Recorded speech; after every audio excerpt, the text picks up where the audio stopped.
శ్రీ మహావిష్ణువు చేత రక్షింపబడ్డవాడు విష్ణురాతుడు. దుర్యోధనుడు ద్వైపాయన హృదం అనేటువంటి చోట మోకాళ్ళు రెండు విరగగొట్టబడి పడున్నట్టు. అశ్వత్థామ వెళ్ళాడు. వాడి అన్నం తిన్నాడు కదా, అందుకనే ఎవడి దగ్గర పడితే అన్నం వాడి దగ్గర తినకూడదు అన్నారు. ఎక్కడ పడితే అక్కడ, ఎప్పుడు పడితే అప్పుడు, ఎలా పడితే అలా. ఇప్పుడు ఎవడన్నా రాత్రిపూట ఇంటికి రాగానే వెంటనే చెయ్యి ఆటోమేటిక్ గా వెళ్ళిపోతుంది ఆ ఫోన్ మీదకి. జొమాటోనా, టమోటానా, ఈ దెబ్బతో తిన్నవాడు ఠానా, వెంటనే వెళ్ళిపోతుంది. వాడు కూడా 9:30 వరకు చూశాడు, ఎవడూ రాలేదు.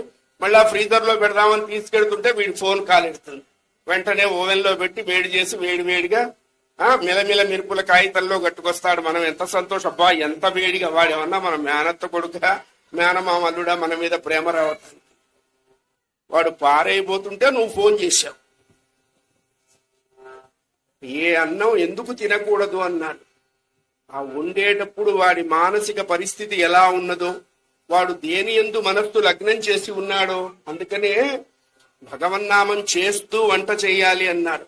మొగిలి రేకులు, విస్తరాకులు, అమ్మాయి కాపురం, గాలిగోపురం, మాంగళ్యానికి మరోముడి, వంటలక్క, మార్గశిర పిండం, కార్తీక దీపం. నా 3 నెలలప్పటి నుంచి చూస్తున్నా కార్తీక దీపం ఆరిపోదు, వెలగదు.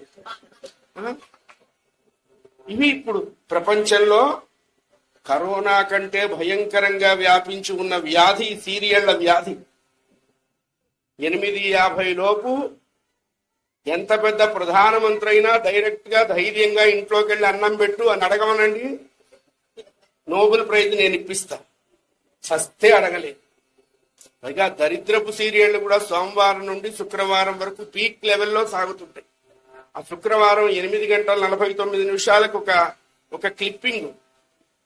గాయత్రి అత్తగారికి టీలో విషం కలిపి ఇవ్వటానికి మెట్లు దిగుతున్నది. అక్కడికి ఆపేస్తాడు. శనాదివారాలు సెలవు, పైగా ఇంతోటి దానికి.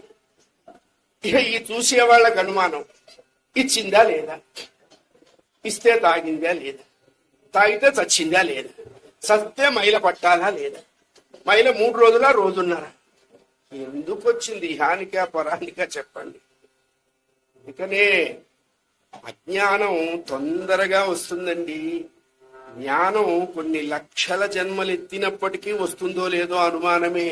అజ్ఞానం ప్రధాన ద్వారంలోంచి ప్రవేశిస్తుంది, ఆత్మజ్ఞానం కిటికీలోంచి ఎగిరిపోతుంది అని చెప్తారు పెద్దలు.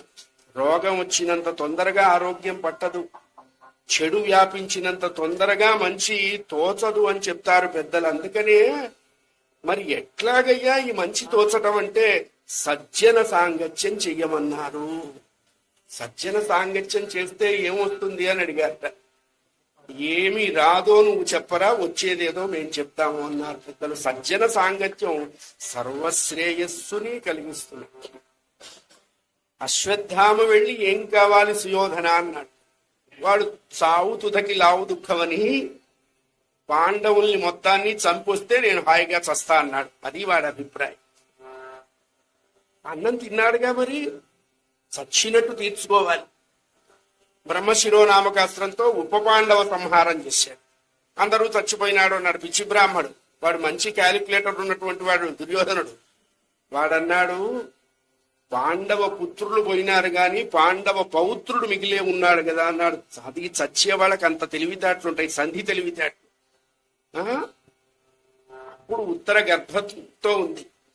బ్రహ్మశిరోనామకాస్త్రం వేసి గర్భస్థుడైనటువంటి ఉత్తర పిండాన్ని ఆ అస్త్రం మండింపజేస్తూ ఉంటే ఆవిడ పరమాత్మని ప్రార్థించింది. ఉత్తర పరమ పురుష గోవింద రమాధవ, పరమ పురుష గోవింద రమాధవ, పద్మనాభ శౌరే దయానిధే పరమ పురుష.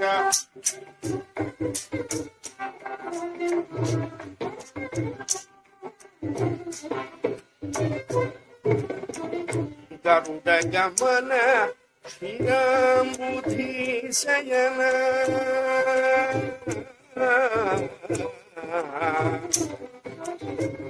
గరుడ గమన శ్రీరాంబుధి శయన దురిత దమన సరసీరుగ నయన పరమ పురుష.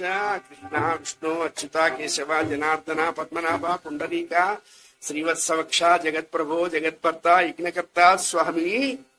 భర్తృవియోగంతో ఏడుస్తున్నటువంటి నాకు పుత్ర వియోగం కూడానా? నీ అంతటి ధర్మణ్యమూర్తి మా చెంతనుంటే నాకెందుకయ్యా ఇంత దుఃఖాన్ని కలిగిస్తున్నావు ప్రభో? గర్భస్థుడైనటువంటి ఆ పిండాన్ని అస్త్రం కాల్చేస్తున్నది, దయచేసి నన్ను నా పిల్లవాణ్ణి కాపాడు అని వేడుకున్నది. కుంతీదేవి ప్రార్థించింది, నాయనా నీకు మృక్కెద త్రుంపవే భవలతల్ నిత్యానుకంపానిధి. భక్తుల యొక్క ప్రార్థన పరమాత్మ సత్వరం అనుగ్రహిస్తాడు. ఎందుకు అన్నారు? భక్తి కలిగిన వాడికి భగవంతుడు తప్ప మరొక దిక్కు లేదు కాబట్టి.